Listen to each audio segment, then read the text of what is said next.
Halo semuanya, bertemu kembali dengan saya Laila Putri Nur Aziza.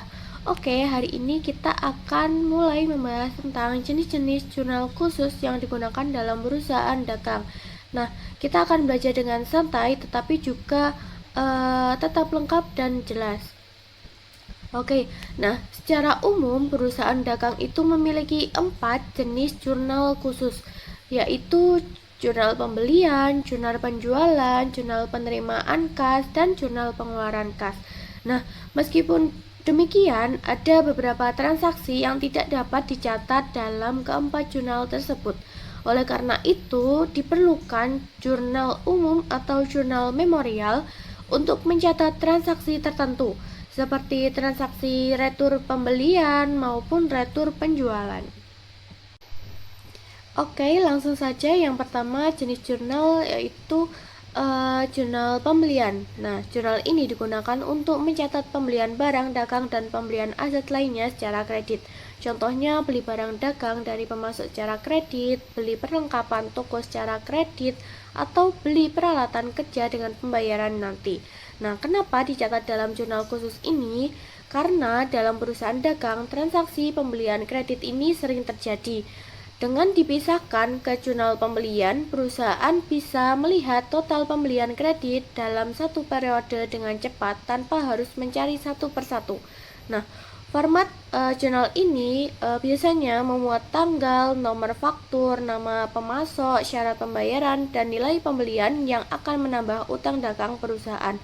Intinya, jurnal ini membantu perusahaan mengontrol siapa saja pemasoknya dan berapa total utangnya. Oke, jurnal selanjutnya yaitu jurnal penjualan. Jurnal ini khusus mencatat penjualan barang dagang secara kredit. Contohnya menjual barang ke pelanggan yang akan membayarnya nanti. Lalu memberikan syarat kredit seperti 2% dalam pembayaran 10 hari dalam waktu 30 hari. Lalu ada mendapatkan diskon 4% dalam 10 hari dalam waktu 60 hari dan sebagainya. Nah, dalam jurnal ini pencatatan utama berada pada akun piutang dagang dalam kredit dan penjualan pada kredit. Karena perusahaan dagang biasanya sangat sering melakukan penjualan kredit, jurnal ini membantu merangkum semua transaksi kredit dalam satu tempat. Manfaatnya, perusahaan bisa langsung melihat berapa total piutang, siapa saja yang berutang, dan kapan membayarnya jatuh temponya. Oke, selanjutnya yaitu ada jurnal penerimaan kas. Nah, jurnal ini dipakai untuk semua transaksi saat perusahaan menerima uang tunai atau setara kas. Nah, transaksi yang masuk jurnal penerimaan kas antara lain yaitu penjualan barang dagang secara tunai, penerimaan pembayaran piutang, pemilik menambah modal berupa uang tunai, penerimaan pinjaman dari bank, lalu pendapatan lain seperti pendapatan sewa atau pendapatan bunga, lalu penerimaan tunai lainnya. Nah, dalam jurnal ini, akun kas akan bertambah, misalnya menerima uang dari pelanggan, menerima cek, atau penjualan tunai. Semua masuk jurnal penerimaan kas. Nah, karena transaksi kas masuk bisa terjadi setiap hari, jurnal ini membuat pencatatan lebih cepat dan memudahkan laporan arus kas nantinya. Lalu selanjutnya ada jurnal pengeluaran kas. Nah, jurnal ini adalah jurnal kebalikan dari jurnal penerimaan kas. Jurnal ini mencatat semua pengeluaran uang tunai yang dilakukan perusahaan.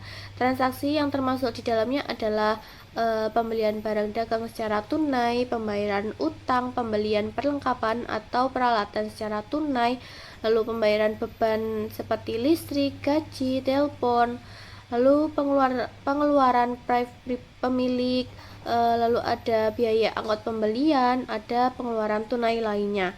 Nah, setiap transaksi yang mengurangi kas perusahaan masuk ke jurnal pengeluaran kas. Dengan jurnal ini, perusahaan dapat mengontrol arus kas keluar, memeriksa biaya operasional, serta memastikan bahwa setiap pengeluaran tercatat dengan benar. Lalu selanjutnya ada yaitu tambahan untuk jurnal umum atau jurnal memorial. Nah, di sini untuk seperti yang tadi sudah dijelaskan, nah jurnal umum itu diperuntukkan untuk mencatat transaksi tertentu seperti transaksi retur pembelian maupun retur penjualan.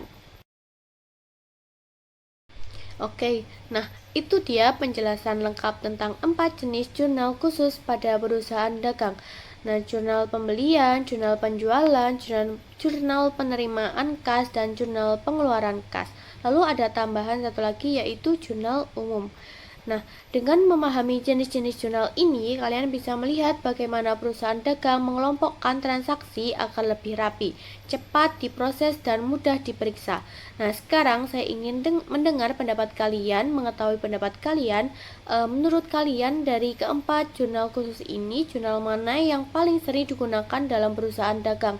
Nah, tulis di dalam kolom komentar ya. Sampai jumpa di video pembelajaran berikutnya.